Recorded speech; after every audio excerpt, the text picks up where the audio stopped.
Hey, what's up, everybody? Welcome back to the Gary Cantrell podcast. If for some reason this is your first time, welcome. You know what? I don't even promote this podcast anymore for a few reasons. Number one, I just ended it so abruptly, probably 2 years ago, almost about a year and a half ago, I guess it was. Whatever December 2021 is, it's April of 2023. But I just kind of gave up on it. I reached up, kind of a point where I just decided I needed to get away from it. I didn't think that it served much of a purpose anymore. And when I came back in January of this year, I never had a specific, what do you call it? I never had a specific purpose for the podcast, but I just didn't like the way that things ended in December of 21. And I really wanted to do, if I didn't do any other, if I didn't do this podcast right here, if it was only the podcast you last heard, then, to me, that was a better way of saying goodbye versus just, nothing, or Mr. Grumpy Pants from December of 21, who was, on the verge of a complete mental breakdown, which I'm pretty sure I outlined in the last episode. So, if you didn't hear that episode and you're hearing this one and you have no idea what the hell I'm talking about, then I'd go there first, then come back here. So it's April 4th. I don't know if you're going to be hearing this on April 4th. It could be April 5th, April 6th. It really doesn't matter actually when I put this out, because that's the beauty of a podcast, is that you don't have to listen to it live. I just put it out when I'm ready to put it out, and then you guys consume it when you're ready to consume it. It's a beautiful thing, and I love the power of choice in giving you guys that choice to either, listen when you want and listen, which I do appreciate, or just decide, what, fuck that guy, I'm done with listening to his stuff, and that's okay too. Believe it or not, I'm okay with that. So in the last 3 months, where do we leave off? There was a number of things. Not a lot has changed for me in life right now. I mean, I'm just trying to be the best me I can be. Right now, I'm kind of at this very moment, I'm kind of in the middle of a funk. We can unpack that for a minute if you guys think that, if that's something you want to hear. If not, probably just tune out. So kind of in a bit of a funk right now. There's a lot of things going on. But mainly I've had this thing irking me, and it's the fact that, so last year was my 15-year anniversary, not just in podcasting, but as a creator, period. And as you guys know, last year is when I turned 40. And so I'm just kind of in this thing now where I'm like, all right, we're coming up actually at the end of this month, or near the end of this month. April 20th will be the 16-year anniversary of my content creation journey. And it's just got me really thinking, what am I still doing here? That's part of the hang up. It's all right, dude, you gave this 15 years, and what do you have to show for it? Now, along the way, I've met some cool people. That's awesome. I've connected with said people and other people who've left comments on stuff, or written really nice messages, people that have gotten something from the content that I create, whether it was this podcast for a number of years, which I think this is actually episode or piece of audio number 400, I believe. I think that's what Anchor said.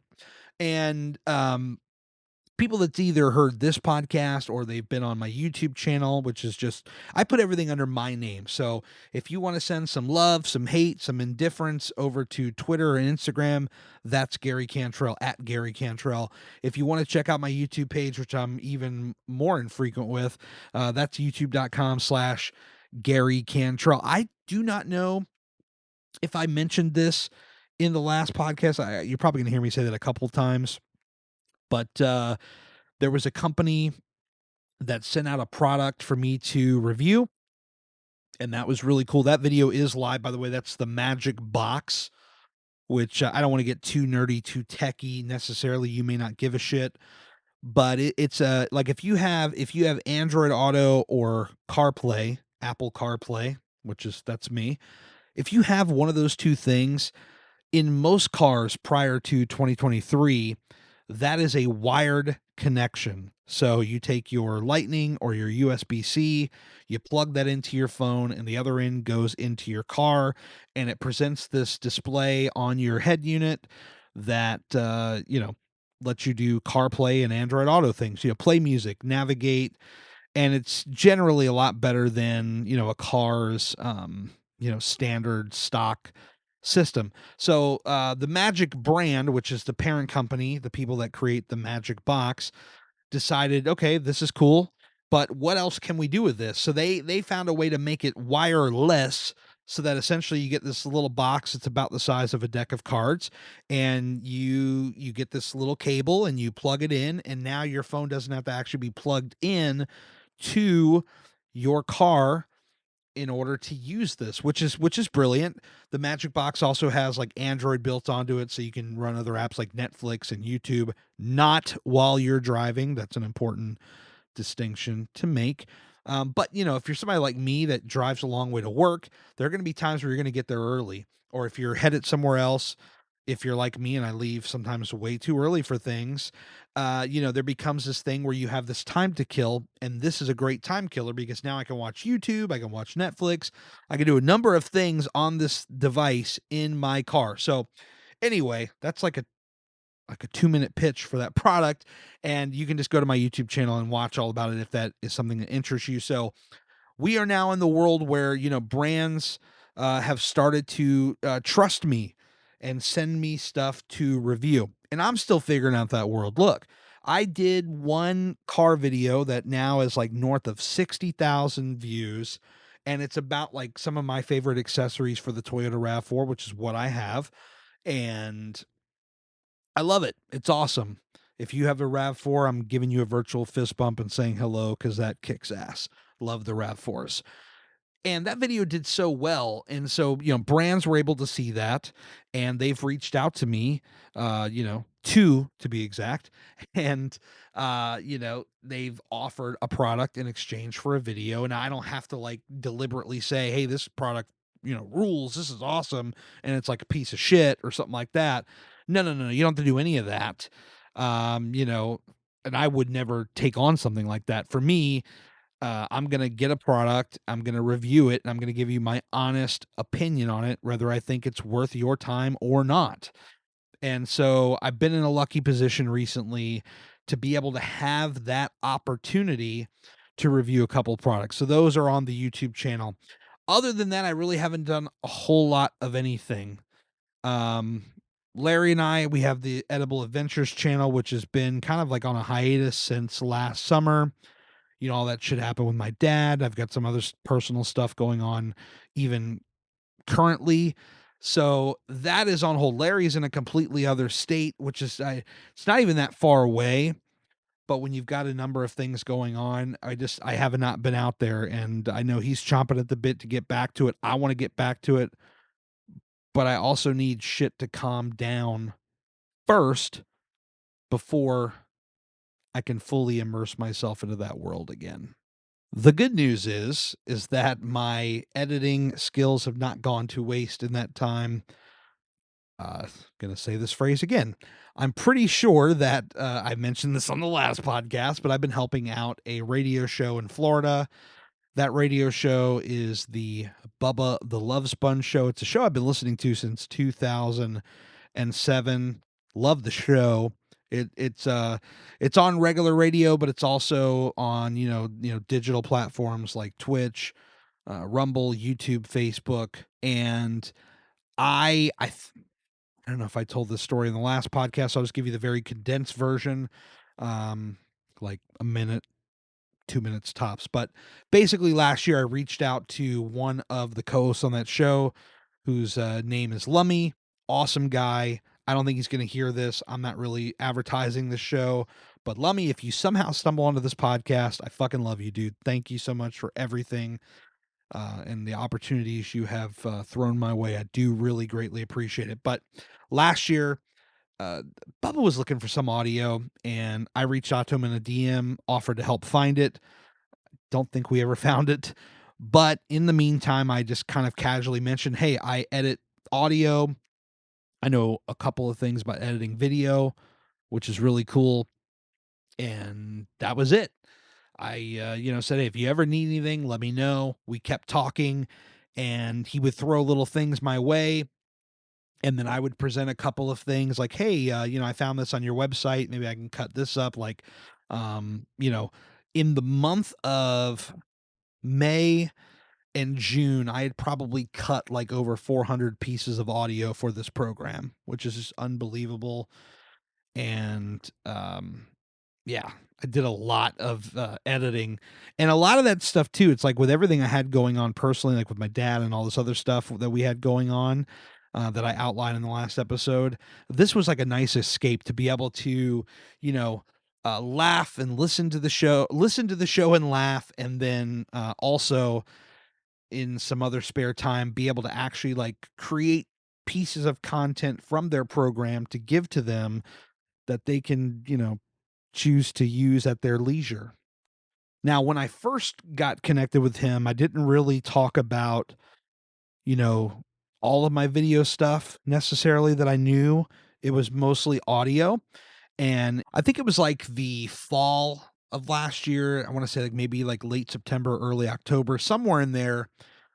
I got on the topic of video editing. Oh, you know what? I know what it was. It's when they had the Kurt Angle interview. Funny thing, I was actually at a wrestling convention.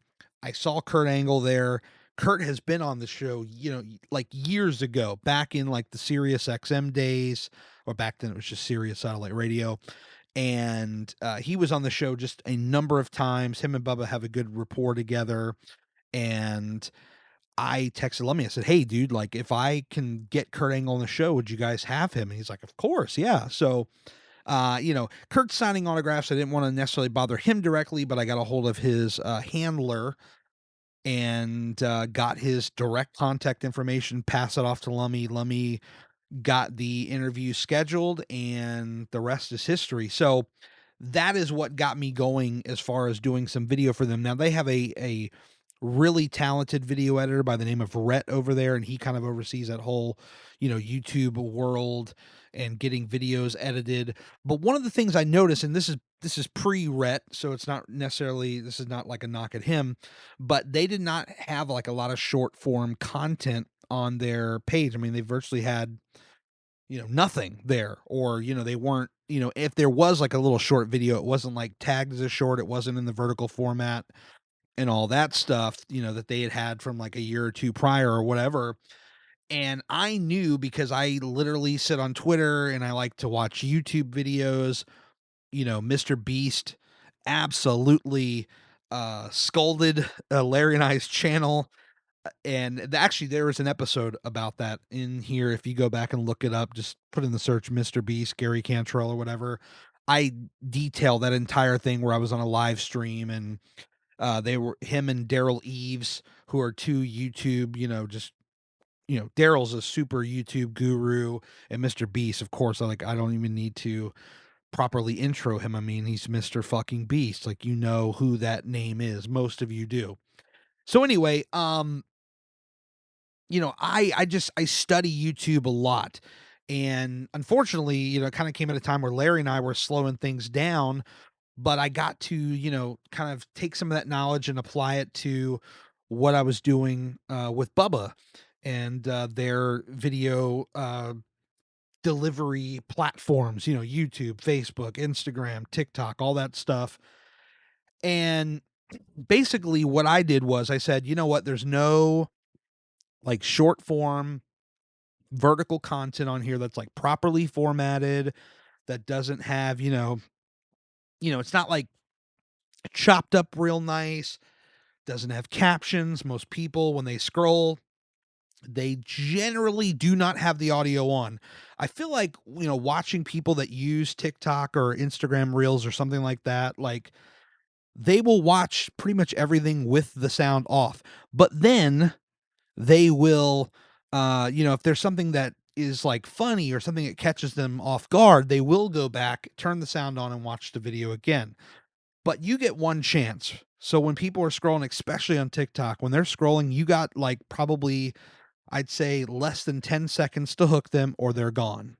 And so I took that logic in mind when I was making these videos.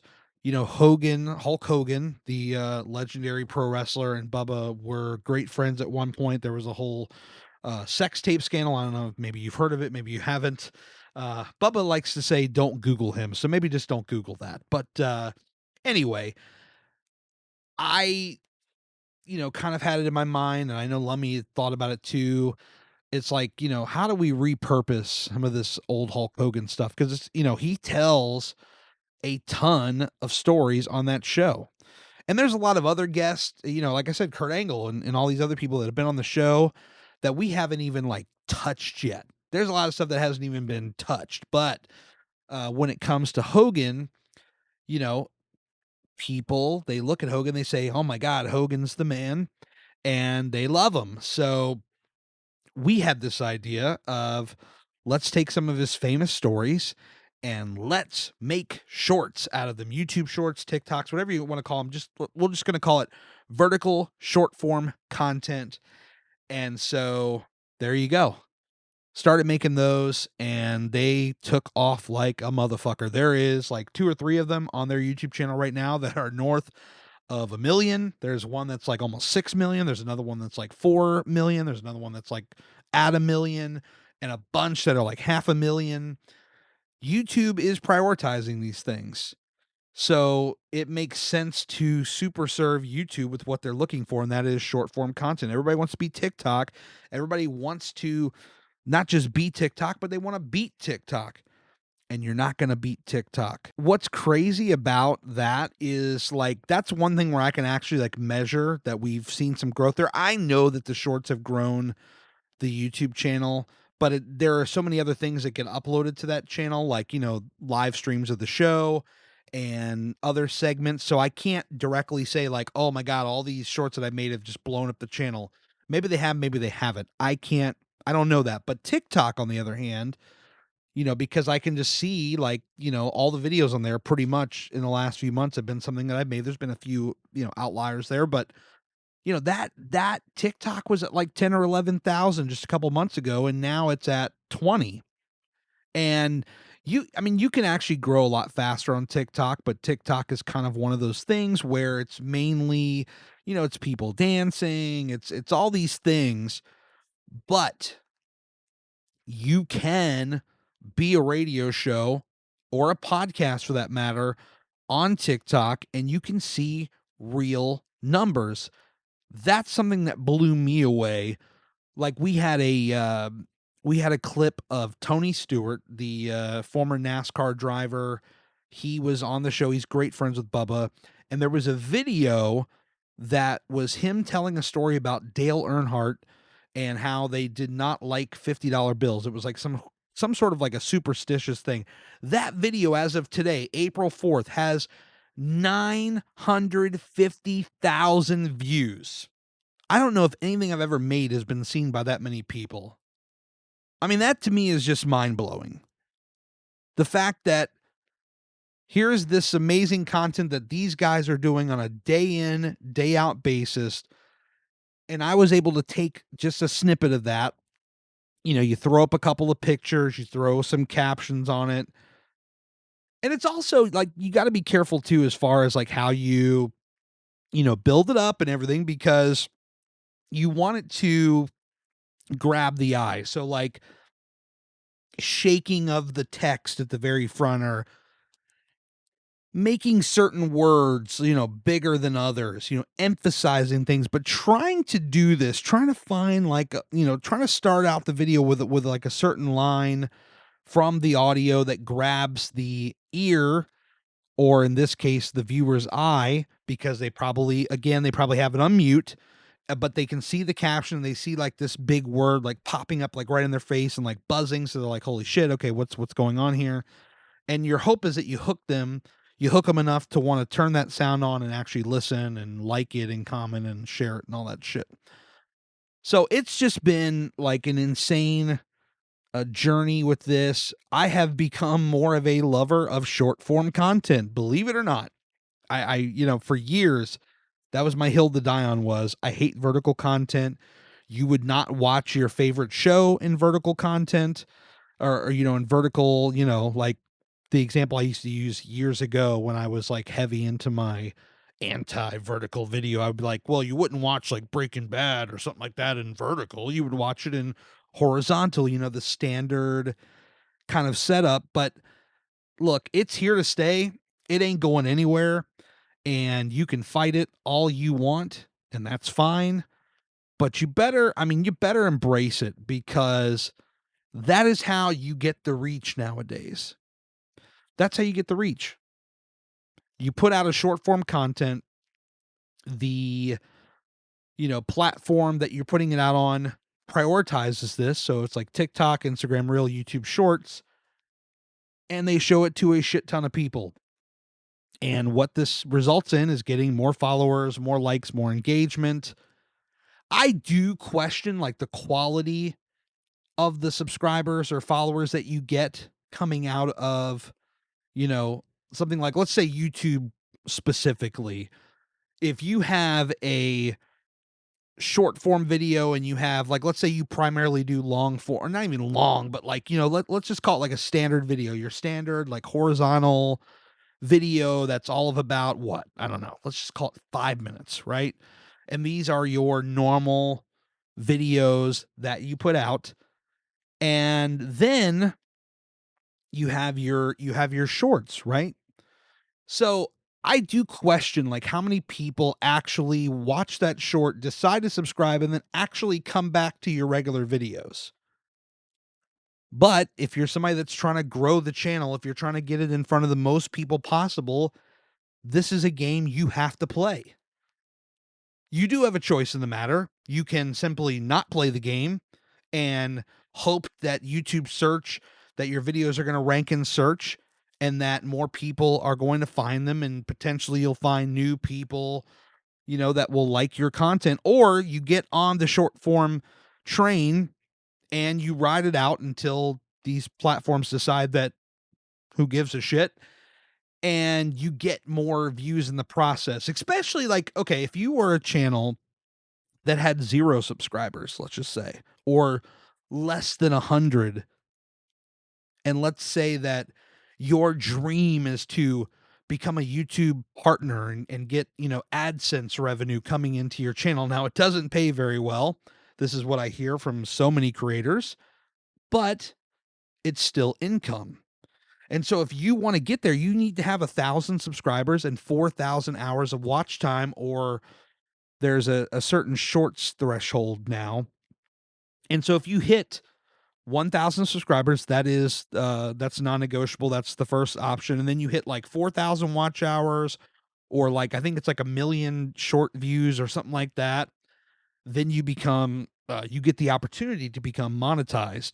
And so, if you are somebody that's trying to grow a very small channel, this is one way to do it. If, let's just say 3 years ago when Larry and I were starting, I would have certainly gone to him and say, hey, let's prioritize more of this short form content. Let's put it out there, because, there is a chance that we're going to get some people that are going to see some of these short form videos, and maybe they're going to subscribe. Maybe they're going to click on some of the longer videos. Maybe we can convert them to a viewer of the channel, a subscriber, a fan, whatever you want to call it. There's always that opportunity. And we actually did start using shorts probably in the last, I think it was last summer. We would do like, I think our strategy was like, we'd upload a regular video on our upload day, which I want to say was Sunday, Monday, something like that. And then like later in the week, we would put out the short for that video. So it was whatever restaurant we reviewed on that video, we would make a short form version of said video, and then we would put that out there. The problem, though, is that at that time, we weren't putting captions on the videos. So then you have that thing of people are just watching guys eat food, and they don't know what we're saying. So they're just clicking off, and, it's not getting recommended to as many people. Now, that could just also be part of the edit. I do strongly believe that you need like an insanely good hook at the beginning of any video, not just short form. A regular standard video, you had better hook them inside of 30 seconds. In fact, if you look at your YouTube analytics and you look at like the average view duration, it shows you what percentage is in the first 30 seconds. And if you can stay above, I think it's 50 in that first 30, then YouTube is likely to recommend it to more people. If you fall short in the first 30 seconds, it's more likely that you will not, unless you have, like, let's say, chapter markers in your video and people are kind of like clicking around to different parts and maybe you hook them at a different part. It's all about the average view duration, really, as far as if YouTube is going to push it to more and more people. That's kind of what I've seen in my studies of everything. And holy fuck, this became like one big long YouTube kind of thing. And I wasn't necessarily intending to do that, but anyway, that's what I've seen just in my interaction with it and helping out the Bubba show. And I cannot thank all of those guys enough for, even saying, you know what, this content that this Gary guy makes, it's good enough to put on our channel. Like, because if it was shitty, they just wouldn't use it. And so I greatly appreciate that opportunity. They were so kind.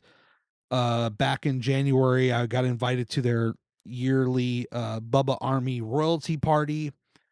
And I had edited enough stuff where they said, you know what, let's have him, be invited to this party. And it was 3 nights of just awesome parties, and I'll leave it at that. If you're not a listener to the show, you probably won't get half the references and all that stuff, but I highly recommend you at least check it out. It's a great show, and Bubba and his crew, they all have great personalities, and when it gets on the show and they kind of cross and intersect and all that, I mean, it's really good. So go check that out if you wish, and go over to their platforms, the TikTok. I think everything's just at the Bubba Army except for TikTok, which is like underscores in between the and Bubba and Army and all that. So go check it out. You can see some of the work I've referenced, but go check out the main shows and some of the other content, like the standard videos that are up there, because Bubba's even doing like food reviews, which is kind of cool. And as somebody that did that for a while, it's cool to see him do it and see like what is his interpretation of it, how does he approach it, and yeah, it's good stuff. So go check that out. And I mean, that's really everything that's been going on in the last 3 months since I last uploaded. I go to work, I come home, I generally edit, a couple things here and there for Bubba's video platforms, and once in a while Lummy will let me help out with some audio stuff, and so it's nice. It's a lot of fun. It keeps my chops fresh for editing, and if they ever have a spot for me, I'd love to come on and like officially work with them. I'm not an employee of the show, I'm just a volunteer. I want to make sure that I make that perfectly clear. But I'm happy to do it, and um basically it's just been a lot of fun. But so if they ever decide that they don't have a place, then I'm having some skills here that I'm using that are staying fresh, that I could take anywhere really, and hopefully do content editing like in a full-time sense. Man, that's really what I'm into. It's like, I don't hate my day job. Company's cool, people are cool, but fuck, man, like, it's not necessarily my passion. I show up, I do the best I can, get the workout, and I go home. That's it. But as far as, like a passion thing, editing, videography, photography, these are all things that I really genuinely enjoy doing, and I want to do more of that. I just want to go all in on that, really. But, as I bring it back to something that I mentioned earlier, I've been doing this now for 15 going on 16 years, and my biggest hang up right now, what I think is really causing a lot of my hang up and kind of depression, is just knowing that I've been in it for so long, and the fact that I haven't really, made anything with it yet. Like, And I mean, there's a lot of cool stuff that I've made. So I'm not even trying to downplay the stuff that I have created, but like your average Joe that like, oh, you create stuff cool. Like how many subscribers do you have? How many views do you have? How many it's always, a metric as far as numbers, money. This is what people want to know about from the creative field, because there are a lot of amazing creators out there that are getting paid for their work. And I'm hoping to figure that out one day. That's the goal. But I'm battling with, do I want to even still continue to do it? That's the other part of it. I don't even know if I want to still do it, because I've been going at it for so long, and when I haven't really seen, an obvious jumping point to transition from a full-time regular job kind of thing into a full-time creator, or like a full-time editor, it's just kind of like, fuck, man, like this is what I really want to do, and it doesn't seem to be going anywhere. So do I just accept defeat and say, you know what? Just going to keep doing that day job stuff. It's steady. Um, it's reliable, and that's all great, but it's not my true passion.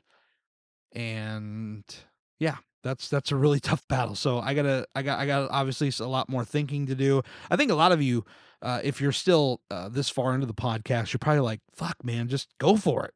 Like, keep going. Don't stop. But the thing that bothers me the most is when I hear people that tell me, oh man, you're so talented. How do you not have more followers, subscribers, whatever? You should be like a millionaire by now. It's like, I really genuinely appreciate the compliments for my work. But at the same time, it's like, all these people say this, but what do I really have to show for it? And if you heard my dog sneeze, I apologize. But like, what do I really have to show for it? Is it really going to go somewhere? And I guess that's up to me to decide if it's worth to keep going. So, got a lot of soul searching to do on that as we approach year number 16. I mean, here's the thing, and we can kind of end on this as it pertains to all that. I think when it comes down to it, even if I decide that I'm not going to like full-time pursue being a creator anymore, I know I'm going to always, create. Like, that's just in my nature. It's something that I love to do. So it's always going to kind of be there. But I guess what I more specifically am talking about is like, will I continue to like push hard and try to pursue it? And that is the real battle that I'm struggling with right now. And I don't know, man. I've got a lot of thinking to do on that. So it's probably a good time for us to say goodbye for now. When will the next podcast be? I don't know. I'd like to hope it's not in another 3 months, but for right now, like, where this podcast doesn't really have like a clear defined purpose other than it's just kind of like a personal journal to talk. It's great therapy in a way, because I can kind of get things off my mind. And you, the listener, if you determine that you have something to say about it or something to add about it, you can always hit me up at Gary Cantrell, Twitter, Instagram. These are the places I hang out. So you have that option. But it's really nice just to kind of just get this stuff like off of my brain and onto a podcast to share. And that's really cool. So let's go ahead and end it there. I just plugged the social, so I'm not going to do that again. But do go check out Bubba and his gang at the Bubba Army on Instagram, basically at the Bubba Army, literally everywhere. Go show them some love. Tell them that Gary the Cantrell, that's what Bubba and the crew, somehow, I don't know how that started, but that's what I'm referred to as, Gary the Cantrell. So go to one of the videos or something like that and tell them I sent you. And I appreciate it. I want to get as many people over there as I possibly can. So go check it out. And for now, that's going to do it.